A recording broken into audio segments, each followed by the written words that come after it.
New satellite images now cast grave doubt on President Trump's claims that his negotiations with North Korea are working. These satellite photos show that Kim Jong-un's regime is making improvements to at least a dozen hidden ballistic missile bases. CNN's Barbara Starr is live at the Pentagon. Barbara, of course, the Trump administration has been adamant that progress is being made towards denuclearization, but these photos seem to show the opposite. Well, let's be very clear. Kim Jong-un hasn't declared anything other than a vague intention, and that satellite imagery that we're looking at shows one of these undeclared sites. By all accounts, the U.S. intelligence community knows about it, but the imagery shows us that Kim Jong-un is still working on his program. No quick intention to give it up, it appears. The satellite imagery showing underground tunnel entrances, barracks areas, all the kinds of things where you would expect North Korean military forces to be. And this is just a small part of it. A map that we can show you as well shows a number of sites across North Korea where Kim Jong-un is continuing to work on his weapons program.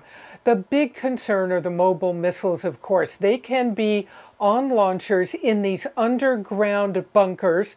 The North Koreans can wheel that launcher out, fire the missile very quickly, pull the launcher back in, and it's all over and done with before U.S. satellites may get an idea of what is going on. That's one of the crown jewel capabilities for Kim Jong-un, to retain the surprise attack capability. And as long as he has that, that is a significant concern to the U.S. Jim? So no irreversible changes. That, of course, the standard set by the Trump administration itself.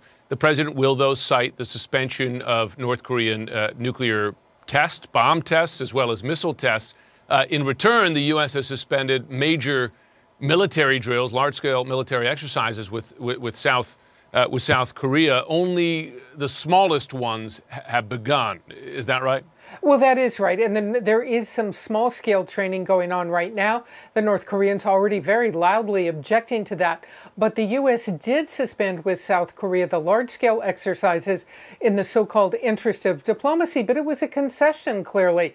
The North Koreans did not like the exercises. They never liked them. They thought they were provocative, and they got the U.S. to back off and suspend two major large-scale exercises in recent months. So now it is really coming down to it. What, if anything, is Kim Jong-un ever going to give up? Jim? And those exercises matter to the confidence of South Korea and others in the region. Barbara Starr, thanks very much. I want to bring back our panel. Turn to another top story in our world lead, the president's trip to France. We heard President Trump declare himself a nationalist a few weeks ago. Over the weekend, he heard, I suppose you could say, the retort to that from the French President Emmanuel Macron as the president sat there just yards away. Have a listen. Patriotism is the exact opposite of nationalism. Nationalism is a betrayal of patriotism by saying, our interests first, who cares about the others? We erase what a nation holds dearest, what gives it life, what makes it great, and what is essential, its moral values. So the French president, Amanda Carper, they're taking kind of a double whammy shot at the president, both arguing against nationalism, but also this kind of America First thing. I imagine the president could not have taken that speech any other way as directed at him.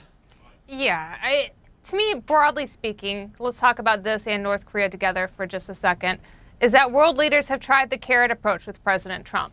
And now we're getting the stick, right? France, they all celebrated brotherly love. They went on that tour, warm embraces all over the place. Trump, made overtures to North Korea. Members of the administration were pretty much demanding our thankfulness for this great historic achievement in reducing nuclear capabilities when they never had an agreement to denuclearize to begin with. People were talking about putting President Trump on Mount Rushmore, and it was all fake. It's falling apart. It was not real.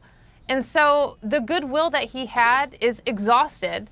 And, this is a time, especially when it comes to North Korea, the president needs good people, all hands on deck. Nikki Haley, as UN ambassador, was a great public servant. She had a hard line in North Korea, and she could communicate it clearly. She would go into the UN and say there will never be a nuclear North Korea.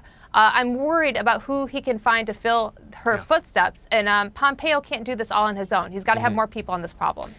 Doug Heye, the other source of criticism for the president on his trip, is the number of World War I ceremonies that he missed, famously not going to the French cemetery where Americans, by the way, who died in the war are buried because of rain. He also missed this moment. And this is one of the most powerful one.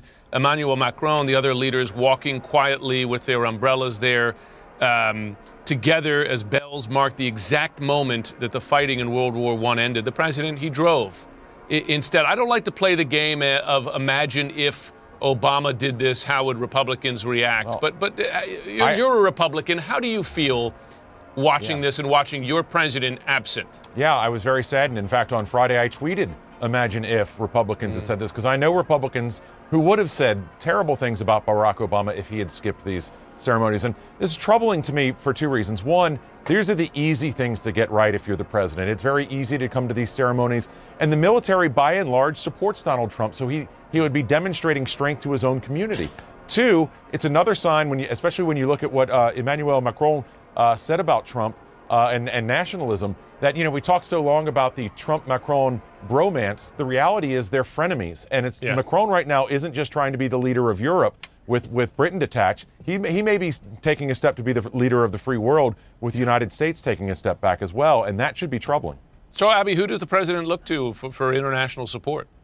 Well, that's exactly, I think, why Macron said what he said, because it seemed that President Trump seems to be veering towards some of the very people who Europe counts as adversaries, Vladimir Putin, other strongmen around the world, and that is contributing to his isolation in this context. What makes this visit so much more damaging to President Trump was that he went there. He went onto their turf only to be repudiated there, and I think that's what is so humiliating about this moment for him at this time in his presidency, especially coming after last Tuesday, those midterm election losses. Corinne, you get the final thought.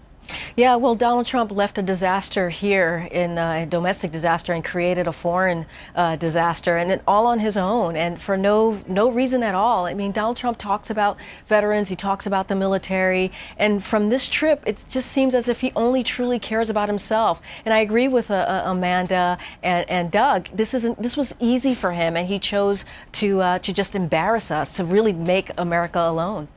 And he's missing two major summits in Asia as well, sending the vice president ones that other world leaders are attending. Thanks to all of you.